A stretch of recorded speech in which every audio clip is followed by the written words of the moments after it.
Bienvenue mes amis, bienvenue sur la toile. Triste nouvelle, les trailers sont tombés, Aquaman, The Marvels. Triste nouvelle, non pas parce qu'ils ne sont pas bons, pas particulièrement excellents. Triste nouvelle parce que tout le monde s'en fout en fait. Voilà. Alors j'ai pas pour coutume ici de faire des réactions à des trailers et c'est pas du tout ce que je vais faire dans cette émission. C'est juste l'occasion de parler un petit peu de ce qui se passe chez DC et de voir un peu comment ce Aquaman peut être considéré comme le dernier film finalement, celui qui enterrera définitivement, je pense, le Snyderverse.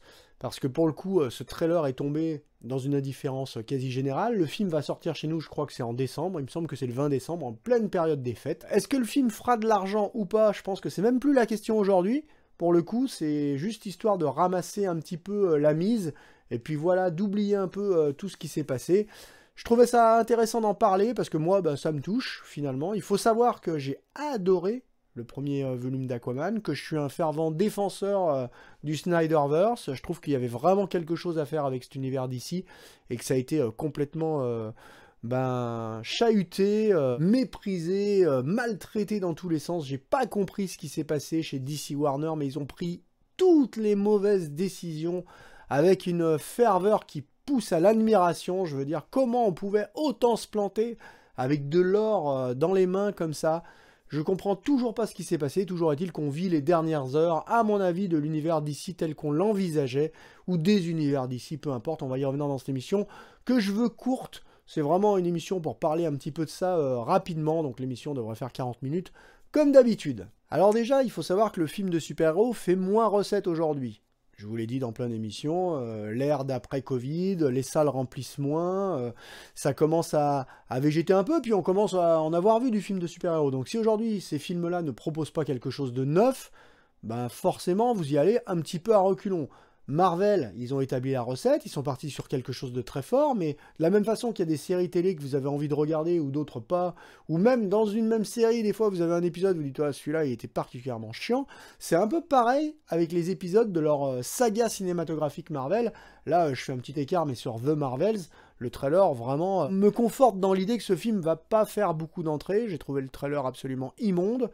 Je trouve que le concept même de l'histoire a l'air un peu sympa, mais pas de quoi générer un intérêt qui fera déplacer les foules. Bref, voilà, Marvel en mode ronronnement, eux aussi ils ont un petit peu à revoir leur plan de route. Ça c'est sûr, il n'y a pas que DC, mais en tout cas DC est dans une impasse aujourd'hui, c'est-à-dire qu'ils vivent à l'ombre de leur laurier passé, mais elle est finie la grande époque, hein. Regardez cette année, une année sombre pour DC, ça on en reparlera en fin d'année dans les bilans de fin d'année, je vous prépare quelque chose d'un peu spécial, mais pour le coup Shazam c'est quelque chose comme 130 millions de dollars ramassés tout autour du globe. C'est dire le flop, hein. 130 millions. Sur toute la planète, le film il a fait 130 millions, c'est un flop sans précédent. The Flash, c'est 270 millions. C'est l'un des plus grands fours jamais enregistrés pour un film de super-héros en ratio budget et puis ce qu'il a ramassé dans les salles, c'est une catastrophe. Et pourtant, on avait fait revenir Michael Keaton, on avait... Après... Je vous parle de mauvaises décisions d'ici, mais enfin, The Flash, voilà, on joue à fond la carte du wokisme. Allez, non, Henry Cavill, tu pleures pour revenir, on va pas créer l'événement, on va pas te faire revenir. Non, pas du tout, on va utiliser Sacha Cali, qui est très bien dans le rôle, on va la prendre en Supergirl, et puis on va faire une Supergirl bien brune, pour montrer que non, nous, on n'est pas dans le cliché de la Supergirl blonde comme d'habitude. Et puis voilà, et puis Michael Keaton, tout le monde l'a aimé dans Batman, Michael Keaton, ça fait un petit effet de manche comme ça. Et puis Ezra Miller, il a des casseroles au cul, mais tant pis, on y va. Je vous avais dit que ce film on le verrait jamais, on l'a vu. Ah on l'a bien vu, en fait non, on l'a pas vu parce que quasiment personne ne s'est déplacé pour aller le voir. 270 millions, c'est un four sans précédent. Donc là-dessus, DC, James Gunn arrive un peu à la tête de DC, qu'est-ce qui va se passer? On n'en sait trop rien, mais ça amène quand même matière à réflexion quand on se rappelle des scores du premier Aquaman. C'était en 2018, alors je vous parlais dernièrement que 2018 c'est une autre époque du cinéma, et c'est vrai, je le pense, en 5 ans, toute la donne a changé. Mais 2018, c'est en même temps hier, le film franchissait la barre du milliard de dollars. 1,150 milliard ramassé sur toute la planète pour le premier Aquaman de James Wan, 335 rien qu'aux States. C'est un plébiscite, hein, c'est un succès tout simplement. Et tout le monde s'est approprié cette version d'Aquaman. En plus, c'était doublé d'un tour de force, parce que moi j'ai vraiment adoré ce film. J'ai trouvé que le personnage de Black Manta était vraiment bon.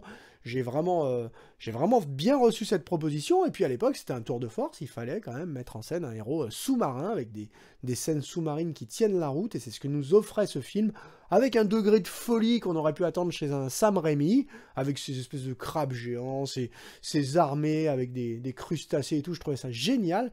Franchement, c'est un film qui envoyait du lourd. Marvel, après, a pas eu grand-chose à faire pour créer son amour. Je veux dire, ça fait un peu office de précurseur quand même, Aquaman. Dans ce monde-là, il y a eu quand même des grands moments dans le film de super-héros.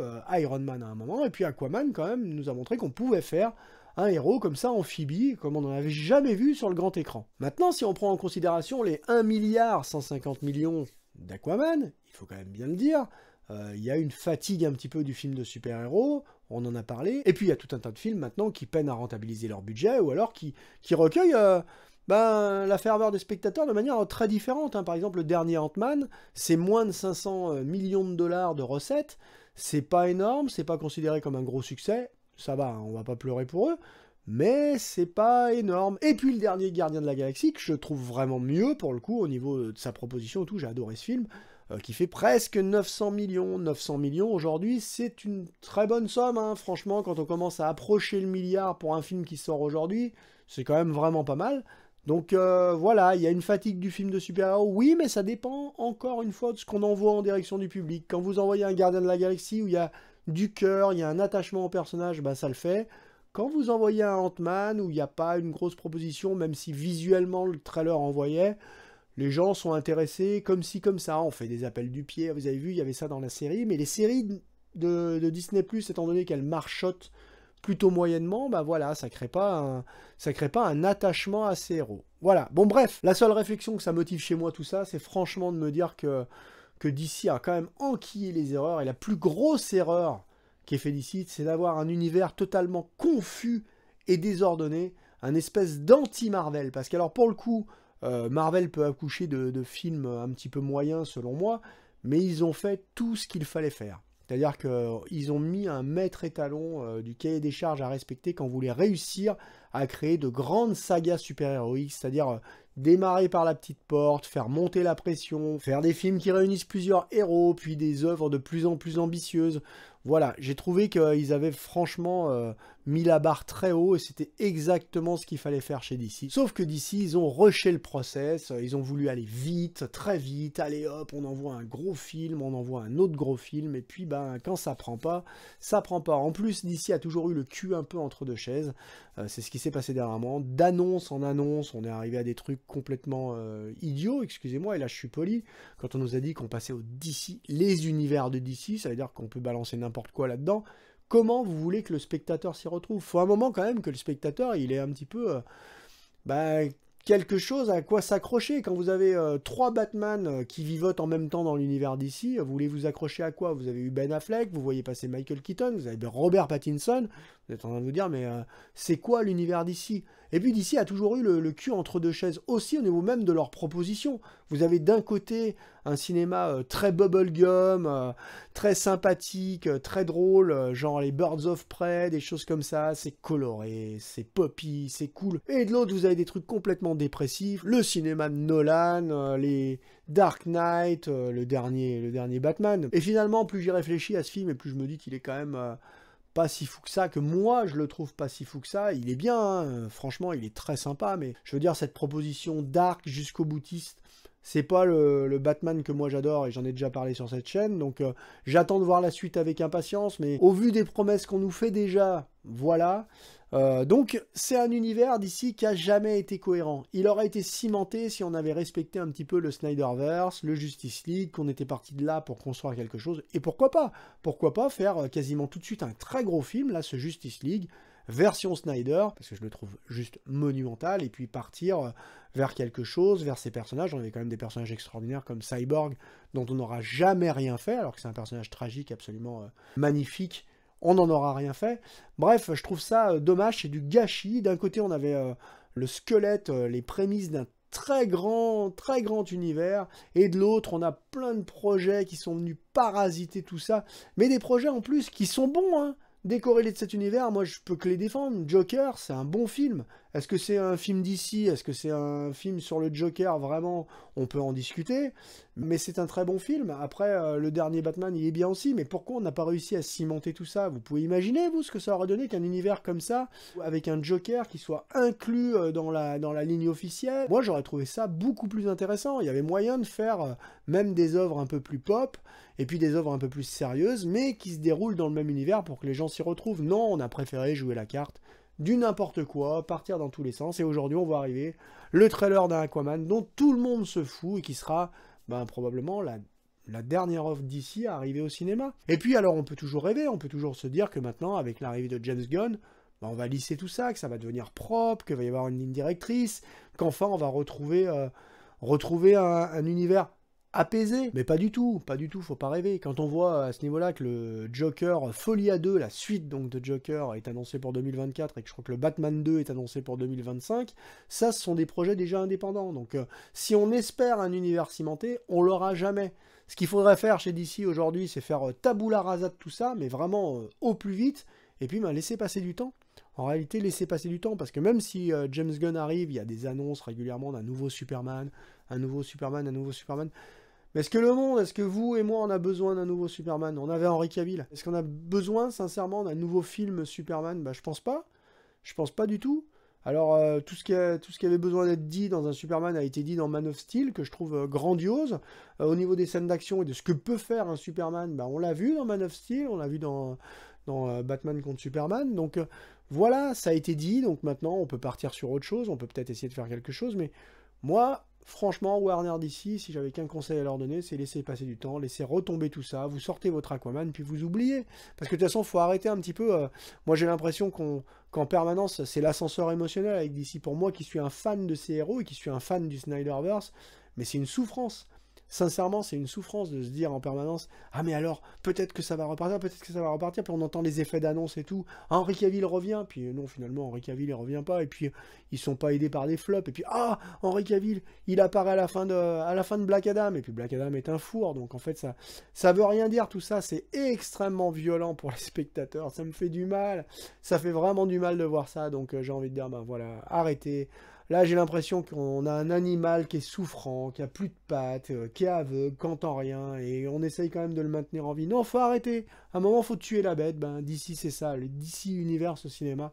Faut arrêter là, faut vraiment arrêter, faut passer à autre chose, faut laisser retomber un peu le soufflet, faut qu'on nous laisse faire le deuil de tout ça, et partir sur des choses un petit peu plus fraîches. Voilà, je suis désolé pour cette émission un peu désordonnée, mais j'avais vraiment envie de vous parler de ça. J'ai vu le trailer d'Aquaman, je me suis dit, mais je peux pas... J'avais ça en moi, j'avais envie de le partager avec vous, voilà. Si ça vous a intéressé un minimum, un petit pouce, ça me fait plaisir, et puis ça aide beaucoup la chaîne. Et puis surtout vos commentaires. N'hésitez pas à me laisser un petit commentaire. Qu'est-ce que vous pensez de tout ça? Est-ce que vous êtes attaché à ces héros? Est-ce que vous vous en foutez? Est-ce que de toute façon, vous allez voir que les Marvel? Est-ce que cette représentation de DC, vous êtes comme moi, et que vous auriez aimé la voir un peu plus développée? Je sais pas, moi je suis pas un fan absolu de Gal Gadot dans le rôle de Wonder Woman, mais franchement, j'aurais aimé voir plusieurs Wonder Woman, j'aurais aimé voir plusieurs Aquaman, j'aurais aimé voir développer les relations entre Ben Affleck et Jason Momoa, entre ces acteurs-là. Voilà, et puis surtout, j'aurais aimé voir Henry Cavill. Et puis j'aurais aimé voir Henry Cavill dans The Flash, quoi, parce que The Flash, Sacha Calle, elle est sympa, mais je veux dire, ça avait rien... Elle avait rien à foutre ici, rien à foutre dans ce récit, je veux dire, elle apportait rien, c'est vraiment dommage, d'autant plus qu'on avait fait quand même revenir quelques jours, Michael Shannon, et qu'il y avait vraiment quelque chose à faire, comme dans cette mise en miroir avec Man of Steel, enfin bon bref, du beau gâchis, hein. Il y a quand même des leçons à tirer de tout ça, je veux dire, même quand les studios ont plein de pognon, quand ils ont plein d'argent, quand ils ont des licences aussi puissantes que ça, que les héros d'ici, des icônes comme ça, ça marche pas à tous les coups, hein. Moi je vous avoue que là... Mes espoirs sur le futur de DC au cinéma sont très très réduits. Du coup maintenant, je me replonge un peu dans les comics et tout ça, dans mes anciens comics. J'essaye de retrouver ma ferveur de fan parce que là, je pense qu'elle est un petit peu abîmée. Voilà, c'est tout ce que j'avais à dire aujourd'hui. Je vous quitte sur ces bonnes paroles et je vous dis comme toujours à la prochaine. Soyez curieux, éclatez-vous, défrichez de nouveaux horizons, qu'ils soient cinématographiques, qu'ils soient en bande dessinée, qu'ils soient en musique. Et moi je vous dis à la prochaine sur cette même chaîne. Ciao!